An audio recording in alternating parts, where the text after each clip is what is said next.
Thursday సత్యమేవ జయతేకి స్వాగతం. భారత్ సాధించిన ఎన్నో విజయాలు ఉన్నా కూడా ఈరోజు రెండు విషయాలు మీకు చెప్పాలనుకుంటున్నాను. అందులో మొదటిది, 9 రాష్ట్రాలు 3 కేంద్రపాలిత ప్రాంతాల్లో ఎన్నికల సంఘం నకిలీ ఓటర్లను విచారణ చేస్తూ పట్టుకుంటోంది. అయితే ఇక్కడే బెంగాల్లో చూస్తే దాదాపు 1 కోటి మందికి పైగా రోహింగ్యాలు రోడ్లపైకి వచ్చేశారు. వీళ్ళకి సపోర్టుగా అక్కడి ముఖ్యమంత్రి మమతా బెనర్జీ కూడా ఉంది. వీళ్ళందరూ బంగ్లాదేశ్ బార్డర్ నుంచి ఏకంగా బెంగాల్లోకి వచ్చేశారు.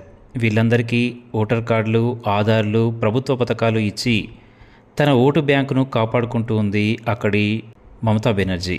ఇలాంటి వాళ్ళు దేశం మొత్తం ఇంకెంతమంది ఉంటారు? వీళ్ళను వెలికి తీయకపోతే మన దేశానికి ఎంత నష్టమో అధికారులు, ప్రజలు అందరూ గమనించాలి.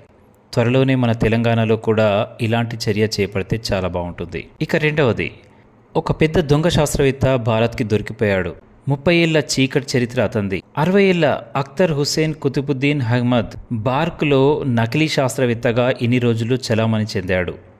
బార్క్ అంటే ఏదో కాదు, దేశానికి అత్యంత కీలకమైన అణుపరిశోధనకు సంబంధించినటువంటి బాబా అణు కేంద్రం.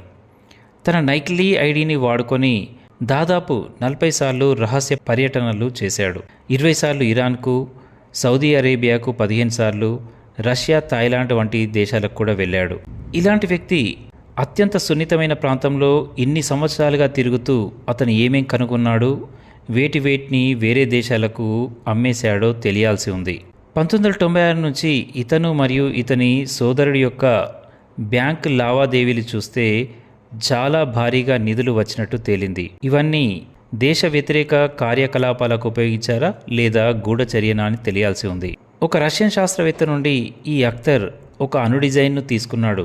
దాన్ని ఇరాన్ దేశానికి చెందిన మరో శాస్త్రవేత్తకు అమ్మాడు.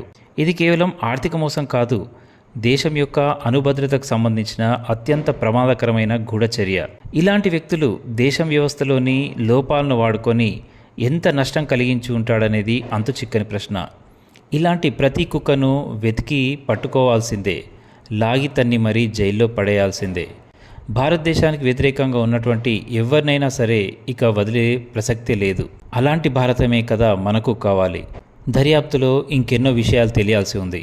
దేశానికి ప్రమాదం కలిగించే ఇలాంటి ప్రతి దొంగని లాగి మరీ తన్ని కొట్టాల్సిందే.